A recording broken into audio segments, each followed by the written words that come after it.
Folks, this is some big Temple Mount news in Jerusalem. And when I read this article, I had to take a second look at it because I could not believe what my eyes were seeing. And I'm going to read this to you. I'm not even going to give you the title of the article.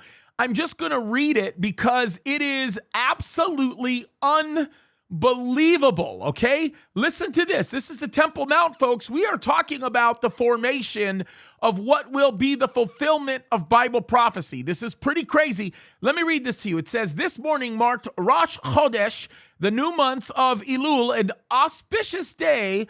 So hundreds of Jews ascended the Temple Mount.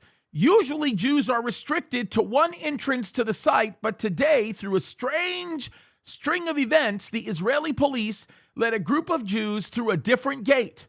One Temple Mount advocate believes the incident is hugely significant, establishing a precedent that exposes the lies of the status quo. More significantly, the incident presented a possible solution to a dangerous situation that has been ignored by authorities. Okay, let me read the next paragraph because this is important, right? It said, this morning, several hundred Jews lined up along the covered wood ramp that leads to the Muhrabi gate leading into the Temple Mount compound. While one group of about 50 people toured the compound, 6 of the participants performed the biblical mitzvah of prostrating themselves before God, which can only be performed on the Temple Mount. This violates the guidelines set by the Israeli police, who stepped in to remove the entire group from the Temple Mount.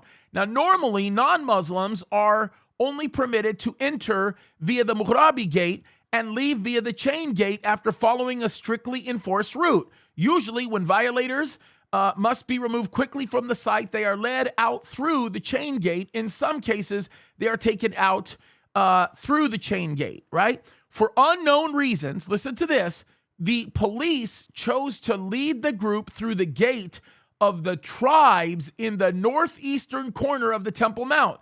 Even more surprising was the police's decision to return many of the people from the group through the same gate rather than prohibit their return or lead them back onto the site via the Muhrabi gate. Now, this is a big deal, folks. This is a huge deal. I want you to notice what this man, Akiva Yol Ariel, said. He's the director of community relations for Badenu, a Temple Mount activist group. He noted that this was the very first time ever a Jewish group entered by any other than the Muhrabi gate. But he noted the most significant aspect of the event was what didn't happen. This is me reading the article. Let me read this last quote and then I'll comment on this. Look what he says. He says, there were many Arabs who witnessed this and they did not react. The gates are all the same for the Muslims. There is no reason why we should be required to use only or specifically the Muhrabi gate. Now, let me just tell you what that means, folks. That means accessibility to the Temple Mount through a different gate was not disputed. I mean, do you understand the significance of that?